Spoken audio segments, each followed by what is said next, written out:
Alright, it's been a minute. It's been a minute since I made a video, but I mean, here it goes. Better late than never, right?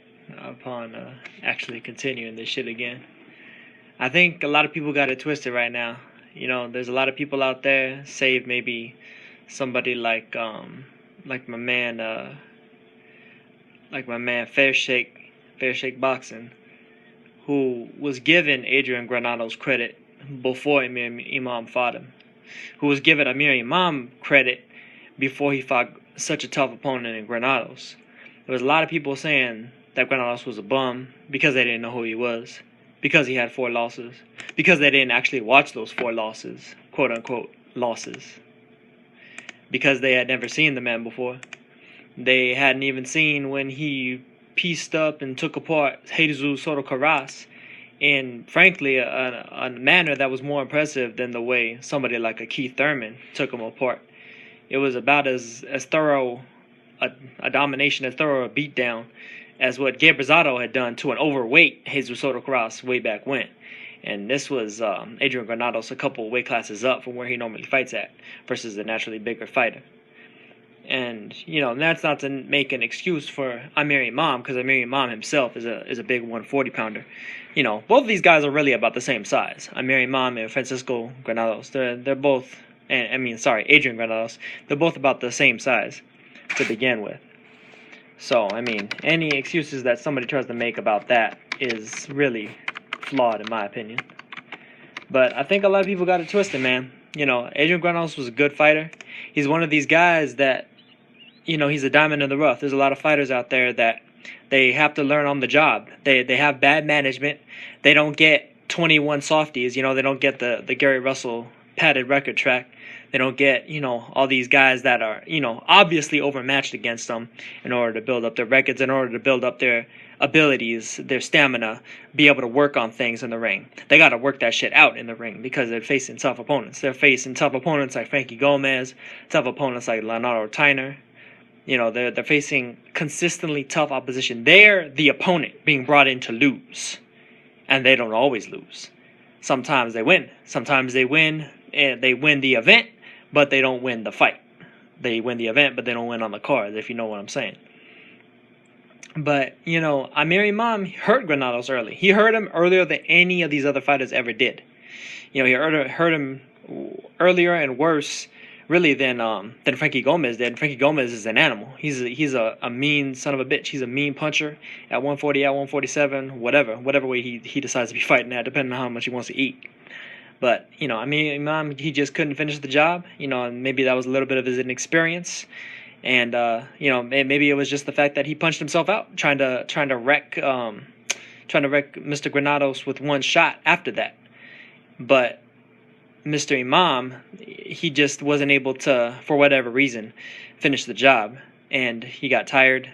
Granados came on, and he made him pay for it. And unfortunately for Imam, he hasn't had enough of those experiences yet in order to tighten up his defense, in order to figure out what to do when in the line of fire, directly in the line of fire, as you're getting hit, as you're getting pummeled.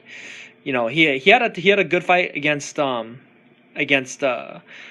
was the boy's name? I'm forgetting his name now. He had a good one with Walter Castillo. He had a good one with Fidel Maldonado. That's what his name was. A good back and forth fight where he got hurt, got up, finished the job against Maldonado. You know, that was a good fight. But even in there and against Castillo, he didn't quite get his defense up to the optimal level as to where his offense was. He was offensively brilliant. He's been offensively brilliant in several fights now, but his defense wasn't quite up to snuff in the same manner as his offense. And Granados just happened to be there in order to expose that. You know, and to me, Granados is like one of these guys like an Orlando Salido. You know, he's one of these guys that came up the hard way, like a Glen Johnson, years back. Nobody expected Glen Johnson to come out of nowhere, beat the living shit out of Roy Jones Jr. and knock him out. And that was, to this day, I still think that was the most thorough, most vicious beatdown that I've ever seen of a great fighter like Roy Jones Jr. That's one of the most vicious, violent beatdowns that I've ever seen. But saying that means that Amir Imam lost to a very good fighter, a damn good fighter, and a fighter who, in my opinion, will give anybody at that weight class, anybody at 147 even, all kinds of problems. You know, a lot of people were down on, for instance, Robert Guerrero for struggling with Aaron Martinez. And Aaron Martinez comes back and he gave Devin Alexander the business.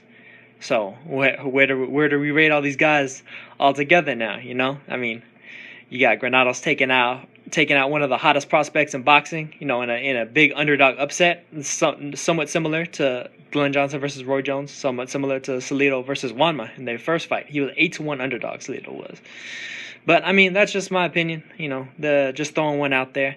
It's been a minute, so I figured I'd get my feet wet with a little bit of something that I feel like not enough people are talking about. Not enough people are giving both fighters credit. You know, they just want to shit on Imam, but they don't want to give Granados credit. But to me, both guys deserve credit. You know, for Imam for just the sheer talent that he was showing, Granados for being able to show something that a lot of people didn't expect from him. You know, and he's one of these guys, I feel that he might just be one of those diamonds in the rough, you know. He might be one of those guys that just had to learn the hard way, and now that he's learned the hard way, I mean, he's gonna be a tough pill to swallow for a lot of these dudes, in terms of when they actually get in the ring and fight against them. I mean, throwing 100 punches around, and the way he was, I mean, he's that type of a fighter is always going to be tough to fight, regardless of who you are. So, you know, much respect to both fighters. I hope Imam recovers from this. Maybe he moves up a weight class. You know, he's a pretty tall dude for that weight class. I'm sure he's been draining himself. You know,